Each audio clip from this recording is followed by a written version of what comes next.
Oh.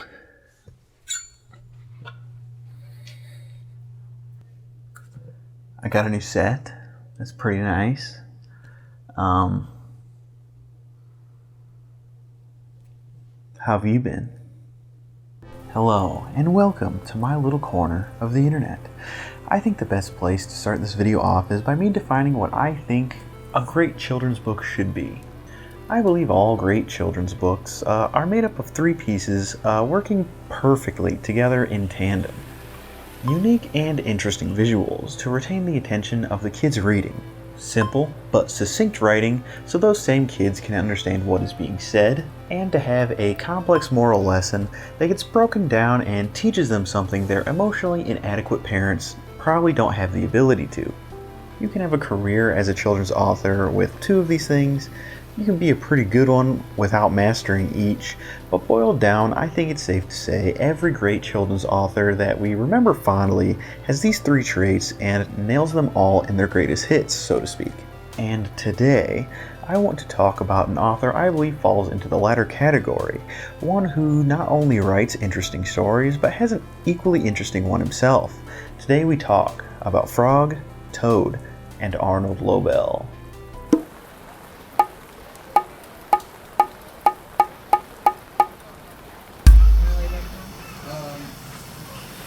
Frog and Toad is a series of short stories revolving around a frog and a toad, two childlike amphibians with appropriate monikers. There are 4 books, each containing 5 short stories, and I want to summarize some of my favorites with you.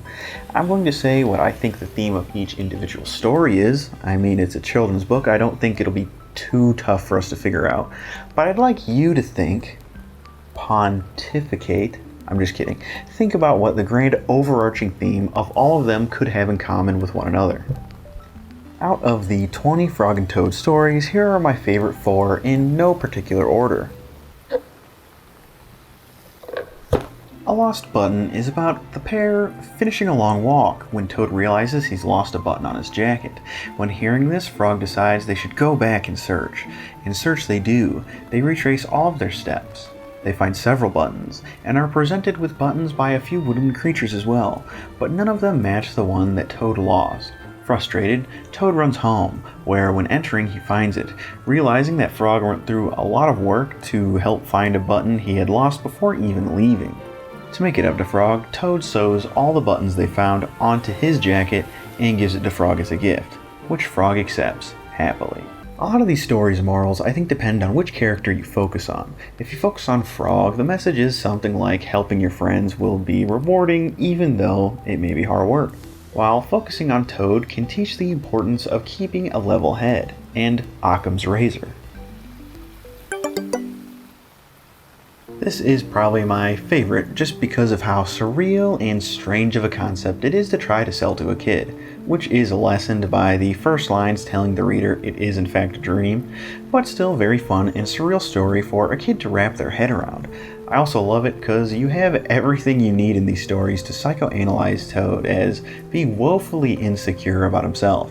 I found a great interview with Arnold Lobel, which we'll get more into later, where he says Toad is for sure psychotic, and he definitely writes enough throughout his stories to come to that conclusion. Toad has a dream where he's performing on a stage, and Frog is watching from the pews. Toad does several acts and asks Frog just how great he is to be able to do these things. Each time Frog gets smaller and smaller until it's impossible to find him. Toad, very upset and full of regret, then wakes up to see Frog beside him. They both go and happily play for the rest of the day, appreciating one another. I'm not too sure how many kids actually picked up on this one, but I mean, Frog is getting smaller while Toad is this incredible performer. And while he's showing off specifically for Frog, I feel the message is clear. Bragging and showing off can make your friends feel insignificant, and that will only leave you lonely. Alone is a bit more somber, and is one that I think has much more of Arnold Lobel emotionally than the others. It starts with Toad going to Frog's house, only to see a note on the door stating that he wants to be left alone. Toad looks all around and finally finds him on an island in the river. Assuming Frog is sad, Toad puts together a picnic and attempts to cross the river to cheer him up, ignoring the written message. When reaching Frog, he says to Toad that He wasn't sad. He was so happy about who he was and how beautiful the day was that he just wanted to soak it in for a while. But now that they are together again, he wants to enjoy that too. And they do. The story is just about self-worth, or knowing and appreciating it at least, which has a strong connection with Arnold himself, though we'll get to that later. Toad's arc kind of rides along that, with him characteristically being insecure about how Frog feels about their friendship and trying to fix his friend's perceived mood up until he realizes that Frog is just happy with his life. And this is for sure what I mean when I say that Arnold Lobel has mastered inserting complex morals into these children's stories. What other children's books even approach this topic, having pride and confidence in yourself? There might be some newer books I'm not privy to. With the current landscape of accepting yourself, I can almost guarantee there are others, but I'd be shocked if they approached it in as nuanced a way as Lobel does. Not to mention, this was released in like 1979. The surprise is one that is brought up often, I feel, when reading about Lobel. And as much as I'd like to exclude it from this list just because of repetition's sake, I think it's brought up so frequently for a pretty good reason, and it would be kind of criminal to exclude it here. Frog and Toad both wake up in mid-fall, and decide that they're going to do something nice for each other and rake the other's yard, as a surprise. They both arrive at the other's house, realizing the other is gone. They rake the yard of all the leaves and return home, proud of what they have done and excited to see the other's reaction in the morning and go to bed. Unbeknownst to them, some wind picks up and reverses all of their work. Doing good things for others feels good. I mean, come on. In a really good article by Colin Stokes in the ever-enjoyable New Yorker, he flips through that possible moral as well as a few others. Those closest to us will never know how much we care for them, or Frog and Toads shouldn't be trusted with basic garden work. Cute, but debunkable. Seriously though, I think this is the magic of the themes of the Frog and Toad series. It's not just the moral of these stories that he is trying to impart on the young readers of these books. It's the feeling that is left when the story wraps up into a neat and ever-ambiguous ending, giving the reader a warm feeling of happily ever after without having to say it.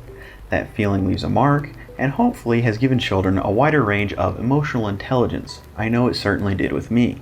In an interview with Ronnie Natov and Geraldine DeLuca from Lion and the Unicorn, Arnold is asked, "Do you see yourself more as Frog than as Toad?"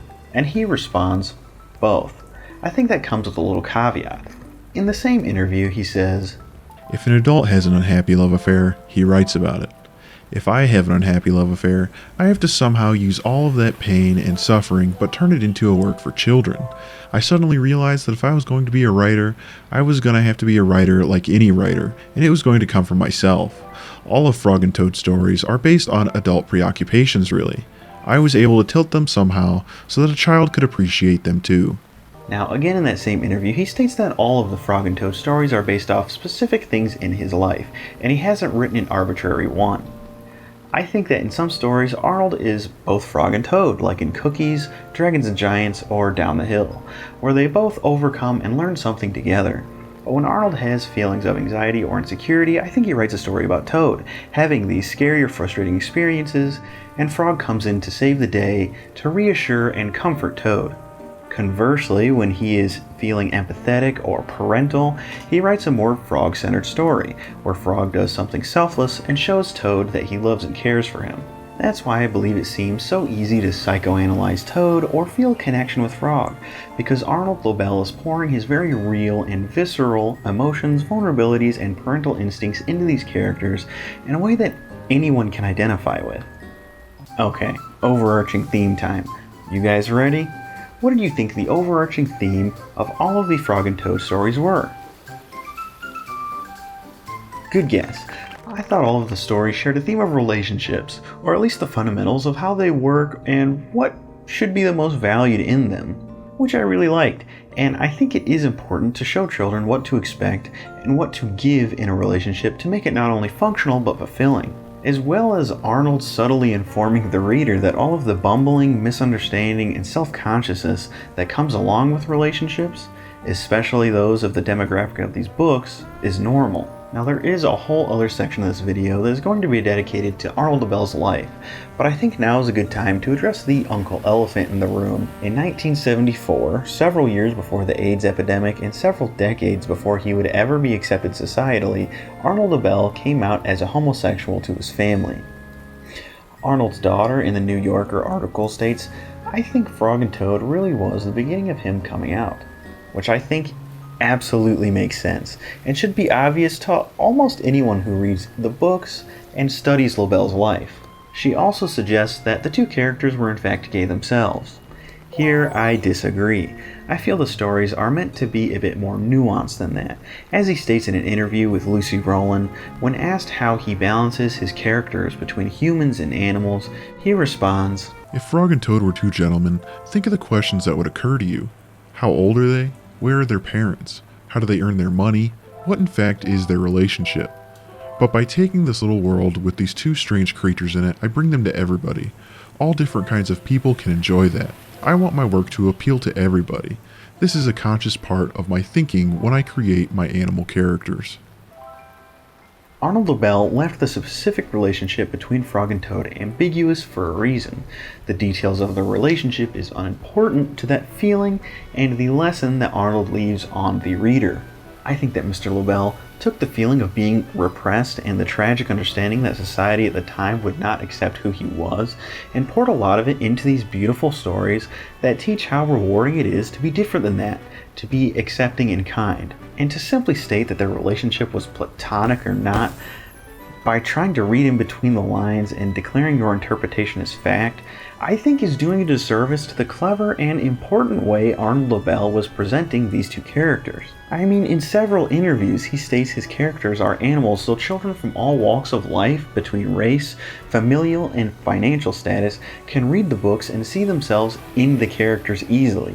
Why would he undermine that by giving the characters a sexual orientation that those same children might not be able to identify with or relate to? By using animals, by pulling it away from everybody, everything, you bring it to everybody. I mean, Frog and Toad belong to no one, but they belong to everyone, every sector. Rich children, poor children, white children, black children, everybody can relate to Frog and Toad because they don't exist in this world.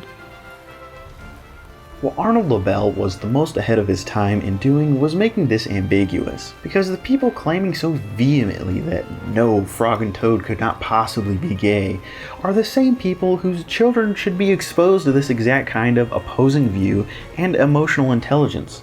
Remember Requirement 3. It doesn't matter if people claim that Frog and Toad are in a same-sex relationship or if people are staunchly denying it.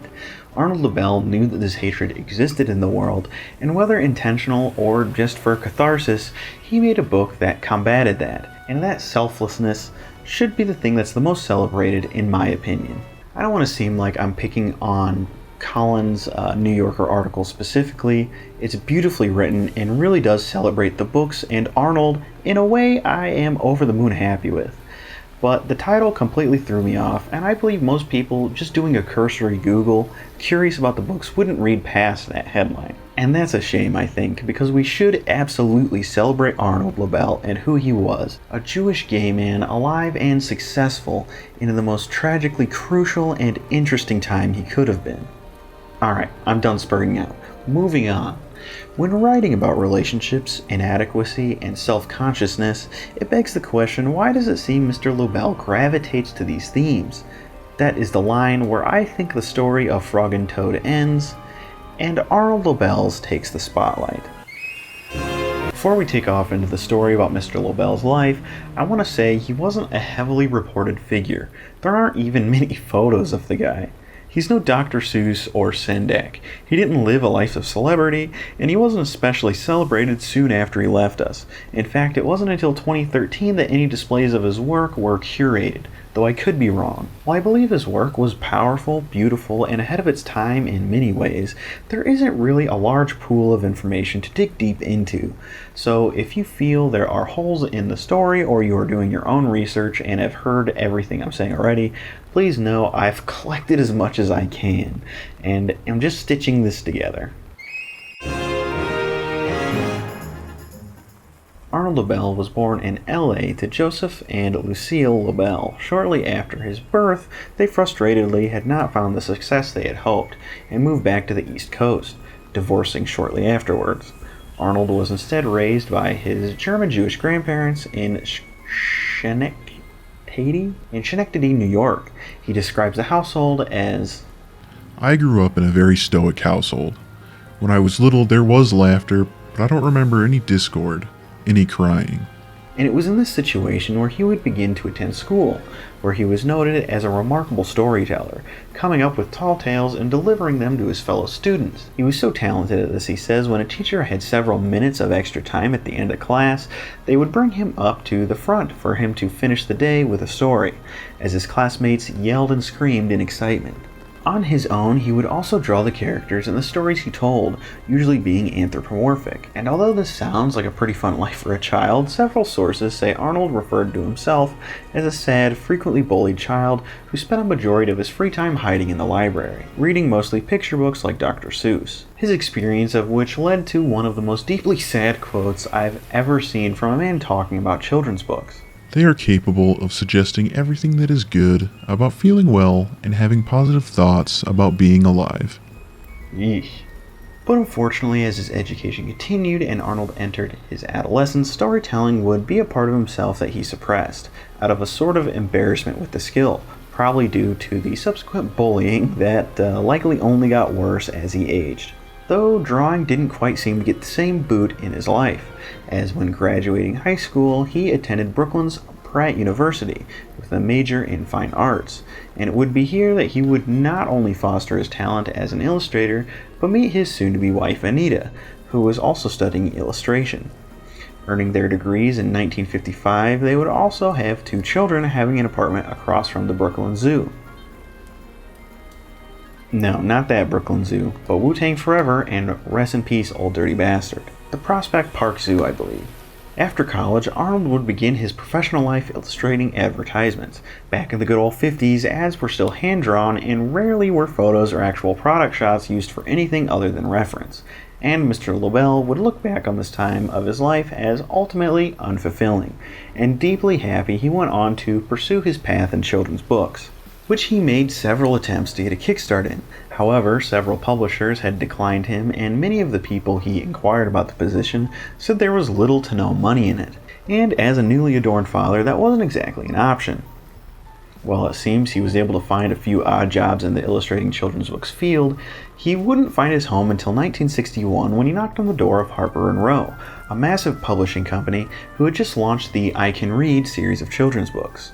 And luckily for Mr. Lobel, they had a few manuscripts in need of illustrations. And Harper & Row, specifically the I Can Read series, is where Arnold's career spiraled into the legacy it is today. There is a long list of books that he illustrated there, as well as the books he would eventually publish with his own writing. Not everything he has done went through them, although a good majority of it has been brought to us through that partnership. The first Frog and Toad book would release in 1970 with Frog and Toad Are Friends, and it would be 4 years later when he would come out to his family as a gay man. And while Mr. Lobel didn't comment publicly about his sexuality, or at least in any way that was ever documented as far as I can tell, in the beautiful article by Colin Stokes in the New Yorker, Arnold's daughter does say that she believes the series was the beginning of him coming out and becoming comfortable in his own skin. And while Frog and Toad's actual relationship is left ambiguous in the books, likely due to not only Lobel's reserved nature and writing, but his insistence on inclusivity, I think it is clear Lobel had spilled what must have been pent up for a lifetime onto these pages. In the early 80s, he would separate from his wife and move to Greenwich Village in Manhattan.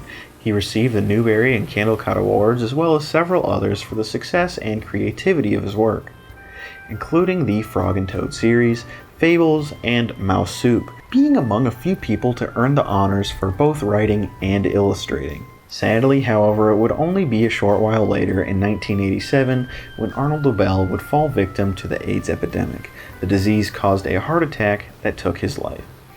While a prolific writer and illustrator with an impressive bibliography, Arnold seemed like he had plenty left in the tank, and I find it sad, maybe selfishly, that he wasn't able to create more work for us to enjoy. I think Adriana Lobel put it best in the 2016 New Yorker article, He was only 54. Think of all the stories we missed.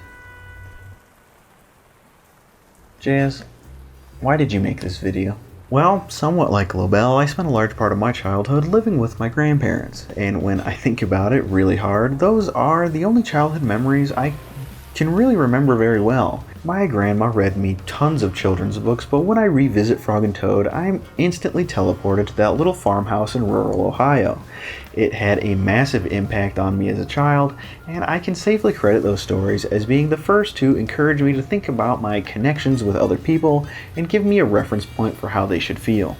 And when originally toying with the idea of making this video, I was a little frustrated with some of the discussion there was around the character's sexuality and its perceived relationship to the books. As romantic as it is to talk about a pair of popular best-selling children's book characters being overtly gay in the early 70s, to me at least it's clear that's not the case. Mr. Lobel wasn't trying to inject, for lack of a better term, a gay agenda, if that's still a meme. Back in the 1970s, he was an artist who felt it was important to pour himself into his work, and he did inject his experience into those stories. Being gay is just what his experience was. I don't know, maybe if he had been able to stay with us longer, we would have gotten a less reserved, more overt tale from his experience as a gay man. I would have liked that as well, but after reading as much as I could and trying my best to familiarize myself with who he was through old interviews and biographies, I don't know if he would have been very interested in telling a story not everyone could relate to in some way. In any case, I think what exists now is just as interesting. The idea of Arnold Lobel trying to write stories from his experience that incidentally made the world a better place, as a gay man coming out before the AIDS epidemic and then eventually succumbing to it, is just too poetic of a story for me to not share, or at least spend weeks selfishly reading into myself. In the interview with Lucy Rowland for Clemson University, Arnold Lobel is asked, "Do you try to read the published criticism of your work?" where he responds, Often the quality of reviewing is appallingly superficial. I would prefer an intelligent bad review. The most obvious is missing. You've worked long to create something, and they say Mr. Lobel's watercolors are very charming. This is not reviewing. I wouldn't class myself as incredibly intelligent, and I for sure wouldn't say this was bad, or even a review. But I hope this is the kind of conversation Mr. Lobel would have been proud to see around his work and himself. If you are interested or know a child who you feel may be interested in Arnold Lobel's books, they are relatively cheap and there is a long list on the Arnold Lobel website, which of course includes the Frog and Toad books. But while his most successful series, it's a small fraction of his library, all of which I feel are just as intelligent as the runaway success of Frog and Toad. I'll leave a link in the description. Thank you very much for watching, and have a good one. It's not funny! I'm gonna say it real slow for you. Gay frogs!